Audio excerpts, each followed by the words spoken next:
0347 hours. Red Sea. 42 nautical miles off the coast of Yemen. The radar operator aboard the USS Abraham Lincoln suddenly froze. His screen erupted with contacts. Sir. Multiple low-altitude bogies, bearing 045, speed 220 knots, range 28 miles and closing fast. The Combat Information Center exploded into controlled chaos. 5,000 American personnel aboard the carrier strike group were now in the crosshairs. The Houthis had been planning this for months. They called it Operation Iron Tide. They believed they'd finally found America's weakness. They were wrong. For weeks, intelligence warnings had been escalating. Iran was facing its worst international isolation in decades over its nuclear program, and Tehran needed a win. The Houthis, their most effective proxy force, had acquired new Chinese and Iranian drone technology. Iranian Revolutionary Guard advisors embedded with Houthi commanders had convinced them they could overwhelm American defenses through sheer saturation. This wasn't just another harassment operation. This was designed to test U.S. response capabilities for future conflicts.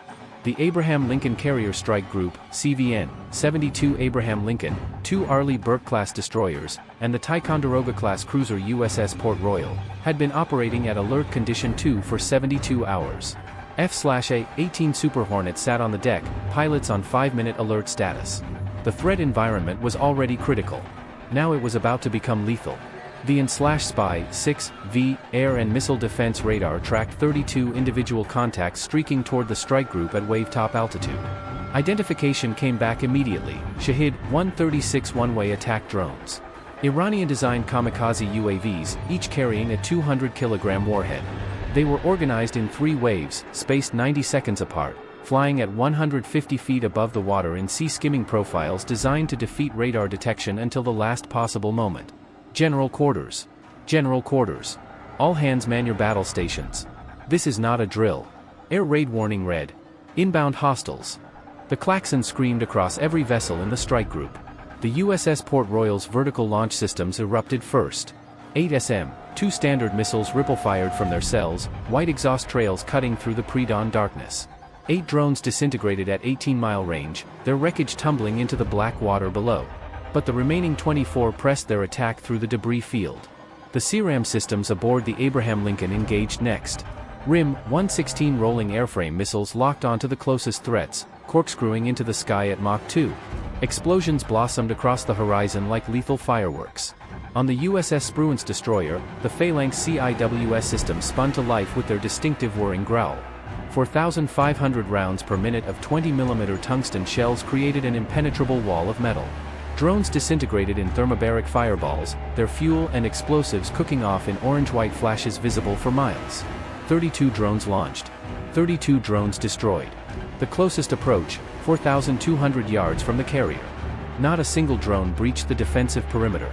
All contacts neutralized, sir. 0 hits. 0 casualties. Captain Richardson stared at the tactical display, his jaw tight. Maintain alert condition 1. This felt too easy. He was right. The radar operator's voice cut through the brief moment of relief like a knife. Sir, we have, wait. New contacts. Ballistic trajectory. Multiple inbound. What the crew didn't know was that the drones were never meant to succeed.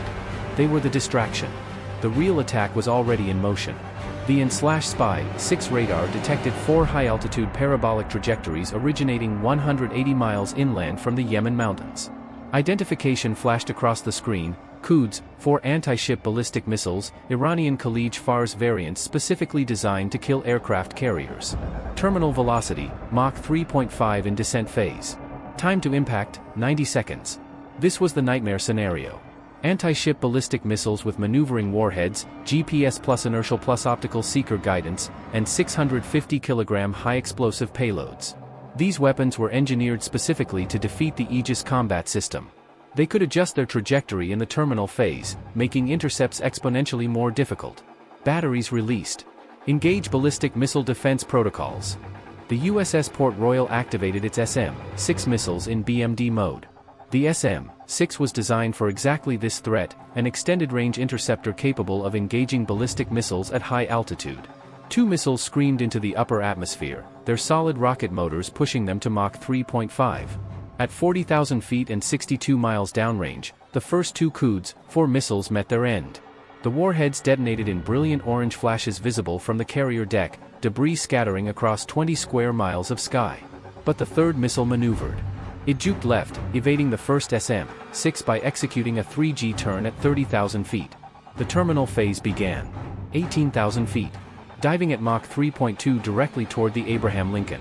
Vampire 3, engaged. A second SM-6 launched. The missile's active radar seeker locked on. Intercept at 8,500 feet, 6 miles off the carrier's port bow. The shockwave rattled windows across the strike group. Debris rained into the ocean just 2 miles away, close enough that sailors on deck could see the splashes. The fourth missile tracked toward the USS Spruance. The destroyer's Aegis system prepared for point-blank engagement. Then the radar operator's voice went up an octave. New contacts. Sea-skimming cruise missiles, bearing 065, count 8, no, 8 inbound. Quds cruise missiles, Chinese C-802 variants, launched from concealed Houthi coastal batteries. Altitude, 30 feet. Speed, Mach 0.9. Time to impact, 2 minutes, 15 seconds. They'd been waiting for this exact moment, when American defenses were focused on the ballistic missile threat. Sir, we're engaged on multiple vectors simultaneously. 4th ASBM, 55 seconds to impact. 8 cruise missiles, 135 seconds out. The bridge crew worked with mechanical precision, but the math was getting ugly. Then the sonar operator's scream cut through everything. Torpedo in the water. High-speed contact, bearing 110, range 4,000 yards. Captain Richardson's face drained of color. This wasn't just an attack. This was a coordinated, multi-domain assault designed to overwhelm even the most advanced naval defense system on Earth. They're not trying to sink us, he said quietly. They're trying to overwhelm us. But what the Houthis didn't understand was that every threat they threw at the Abraham Lincoln had already been wargamed, analyzed, and solved. The U.S. Navy doesn't just defend. It dominates. The torpedo screaming toward the carrier's hull was no ordinary weapon. Identification came back in seconds, Iranian Houthi supercavitating torpedo. Speed, 200+ knots, the fastest torpedo in existence. It created a gas bubble around itself, reducing water friction to nearly zero. Range, 6 miles. Time to impact, 38 seconds. The guidance system combined wake-homing technology with active and passive sonar. The 210-kilogram shape-charge warhead was specifically designed to crack a carrier hull below the waterline. At the exact same moment, the network security officer's voice cracked with urgency. Sir, we're under cyber attack. Malware penetrating the Aegis Combat System network. Screens across the Combat Information Center flickered.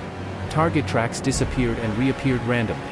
An Iranian logic bomb was attempting to disable the radar tracking algorithms at the worst possible moment. Someone's inside our system. Maximum crisis convergence. T-minus 38 seconds. 4th ASBM descending, 22 seconds to impact. 8 cruise missiles, 78 seconds out. Houthi torpedo, 38 seconds from hull impact. Cyber attack degrading defensive systems in real time. All threats synchronized to arrive within a 60-second kill window. This was the most sophisticated coordinated attack ever attempted against a U.S. carrier strike group. Captain Richardson turned to his tactical action officer. His voice was ice-cold. Go to MCAN override. Activate Bravo 7 countermeasures. The executive officer hesitated. Sir, that's classified? Do it now. And get our cyber team on that penetration. Launch all alert aircraft. I want Hornets in the air in 90 seconds. What happened next was a masterclass in technological dominance. The N/SLQ-32V-7 SUIP electronic warfare system activated. The Surface Electronic Warfare Improvement Program was the Navy's most advanced electronic attack platform, and it didn't just jam enemy radars, it rewrote reality.